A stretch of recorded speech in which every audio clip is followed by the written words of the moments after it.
Bonjour à tous, c'est Aquabidule35 et aujourd'hui on se retrouve pour une nouvelle vidéo avec bien un Rock-Vibe orange. Merde, c'est pas ça que je voulais dire.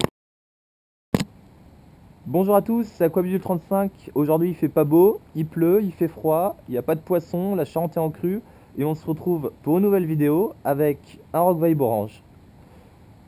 Et voilà, et j'ai oublié de dire que c'était la 100e vidéo. Bonjour à tous, c'est Aquabidule35. Aujourd'hui, il fait pas beau, il pleut, il n'y a pas de poisson et il fait froid. Et on se retrouve pour une nouvelle vidéo. On se retrouve pour la 100e vidéo. Allez, c'est parti.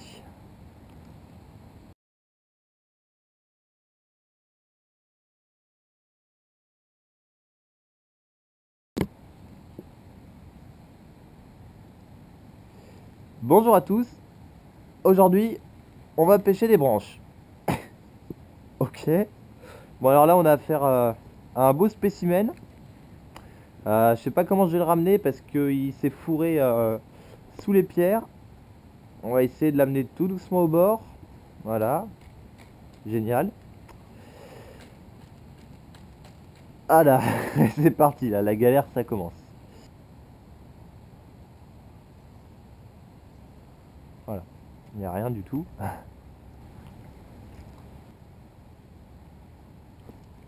Ok, une magnifique touche de pierre. On va essayer de la reprendre, on sait jamais.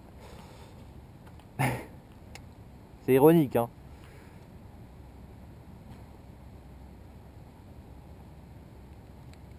Encore une touche de pierre. Putain, disons qu'elles sont actives aujourd'hui, hein.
Donc, on se retrouve pour la fin de ma 100e vidéo. Et je fais un petit peu vite parce que j'ai fait énormément de prises pour cette vidéo et je commence un petit peu à fatiguer. En plus, il n'y a pas grand chose à dire. Je vais tout simplement vous présenter ce qu'il y a dans cette petite boîte. Dans cette petite boîte, c'est des leurres à mon grand-père que j'ai gardé en souvenir et aussi qui me servent un petit peu de porte-bonheur quand je vais à la pêche. Ainsi qu'une cuillère d'ailleurs qui m'appartient avec laquelle j'ai pris mon brochet record. Alors là, il y a un petit problème d'hameçon, voilà. Donc, on va écarter un petit peu ça. On va commencer par ce leurre. Alors ce leurre, c'est une sorte de petite hélice en fait, tout en plomb. Ça s'appelle un devon. Maintenant les devons, ils sont argentés et dorés. Mais à l'époque, on savait déjà que les poissons étaient attirés par les vibrations. Ce qui fait que quand on a créé ce leurre, on s'est pas occupé du visuel. On s'est juste occupé du fait que le leurre émette des vibrations. Donc ça fait un petit peu comme une cuillère, ça se pêche en lancer-ramener, avec un triple à l'arrière et un émerillon à l'avant. Et le leurre, il fait que tourner et émettre des vibrations, et ça permet de prendre perches et truites, surtout des truites. Voilà, oui, parce que le devon, c'est un leurre qui est quand même essentiellement créé pour la pêche à la truite à la base. Voilà. Ensuite, on a quoi? Ensuite, on va prendre donc cette Suissex. Alors la Suissex, il n'y a pas grand chose à dire, à part que vous voyez que c'est un leurre qui traverse les âges et qui est toujours aussi efficace. Là, vous pouvez voir que sur ce modèle de Suissex, l'œil qui est creusé dans la tête plombée, enfin dans l'avançon, il est peint en rouge des deux côtés. Alors je ne sais pas si c'est mon grand-père ou si c'était que les anciennes versions de Suissex étaient comme ça, mais en tout cas il y a cet œil qui est en rouge. Il y a aussi l'avançon qui est réduit, mais ça c'est tout simplement l'avançon qui a dû être tordu, et mon grand-père a dû recréer une boucle à l'endroit où l'avançon était plus tordu. Mais sinon voilà, ça vous prouve que c'est un violeur, qu'il est toujours efficace, et que même aujourd'hui ça peut vous permettre de débloquer des situations. Et c'est un leurre que je vous conseille, je vous le conseille tout simplement, quoi, aussi bien argenté que doré, dans toutes les tailles qui existent. C'est un grand classique et ça prend du poisson, il n'y a pas de problème. Ensuite, on a une grenouille. Alors cette grenouille, elle est vraiment super bien faite, c'est-à-dire que vous avez les pattes, les doigts, la tête, les yeux. Le coloris est hyper naturel. En dessous, vous avez donc un hameçon double, ainsi qu'une sorte de petite bavette, mais comme elle est, on va dire, en gomme, en plastique souple, elle fait pas plonger le leurre, elle fait simplement des vibrations. Les pattes, un petit peu comme un paddle d'un shad, elles vont vibrer, tourner dans tous les sens.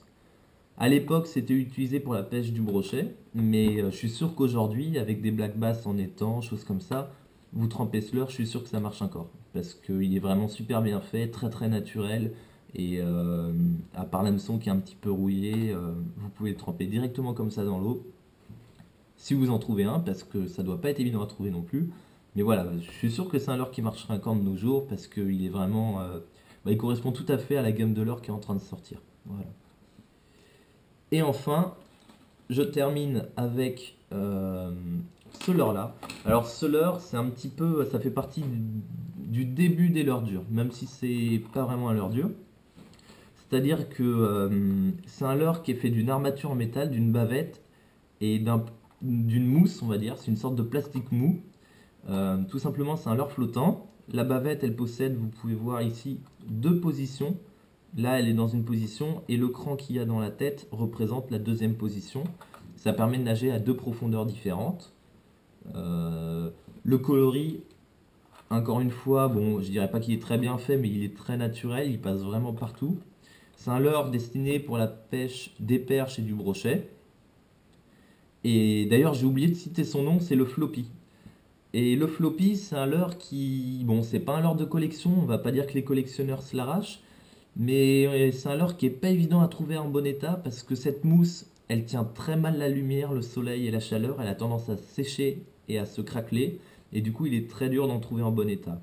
Donc, je suis assez content d'en avoir un. Je dis merci Pépé.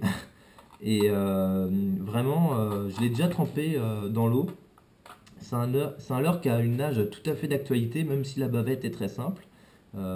L'hydrodynamisme, on ne peut pas dire qu'il est très très présent, mais au contraire, comme on va dire que ça pousse de l'eau, quoi, et donc ça attire le poisson. Alors avec ce leurre, bon, pour l'anecdote, j'ai déjà pris deux perches, je crois, mais après j'ai arrêté de le tremper à l'eau parce que le mélange eau, soleil, eau, soleil, eau, soleil, plus la chaleur, ça l'abîmait trop et tout de suite il a commencé à se craqueler. Alors je me suis dit, je vais le garder, ça va me faire, on va dire, un leurre de collection. Je pense que dans quelques années, dans 20 ans, peut-être que ça va, peut-être qu'il aura une valeur, peut-être que ça coûtera assez cher. Mais pour l'instant, ça reste un leurre, on va dire, banal dans les vieux leurres de pêche. Voilà. Et puis bah c'est tout, hein, par rapport à ce leurre, il n'y a pas grand-chose à dire. Voilà, à part qu'il a vraiment une texture particulière et qu'il a une tête assez marrante, assez déroutante. Et on finit avec donc cet émerillon et cette cuillère. Et tout simplement, ça correspond au leurre avec lequel j'ai pris mon plus gros brochet. C'est-à-dire que, comme vous pouvez le voir, donc le brochet, mon brochet record, là, qui faisait... Bon, c'est pas un brochet énorme, hein, parce que de toute façon, la rivière dans laquelle je pêche n'a pas un biotope qui permet, on va dire, le développement de poissons records. En revanche, vous pouvez voir que la cuillère, elle est sacrément amochée. C'est-à-dire que la cuillère en elle-même, bon, l'hameçon a été complètement tordu par sa gueule. La cuillère a été tordue. Déjà, là, on commence, vous voyez, quand l'hameçon s'ouvre comme ça, on se dit, oh là là, enfin, le leurre. Le poisson, à chaque coup de tête, il peut se décrocher, ça devient vraiment galère.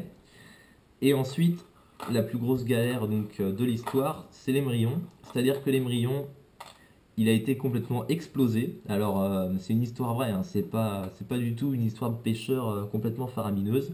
C'est-à-dire qu'il m'a ouvert l'émerillon, comme vous pouvez le voir, il l'a complètement tordu, retourné. Et donc la cuillère, en fait, elle tenait parce que Dans un dans un livre de pêche que j'avais quand j'étais petit, j'avais lu une phrase qui était écrite en rouge, en gras et vraiment bien mise en avant. C'est toujours maintenir la tension du fil quand vous avez un poisson. Et ça, c'est vraiment la phrase, on va dire, c'est la phrase d'or, la phrase qu'il faut retenir. Parce que vous voyez, grâce à cette phrase, tout simplement, j'ai toujours tendu le fil, ce qui fait que l'émerillon, comme la cuillère était logée on va dire, dans cette petite courbe de l'émerillon se déformait pas plus. Et en plus de ça, euh, on va dire que quand j'ai vu que l'émerillon était complètement fusillé, donc j'ai eu un petit moment de stress et je me suis dit bon voilà, faut que je sorte le poisson rapidement.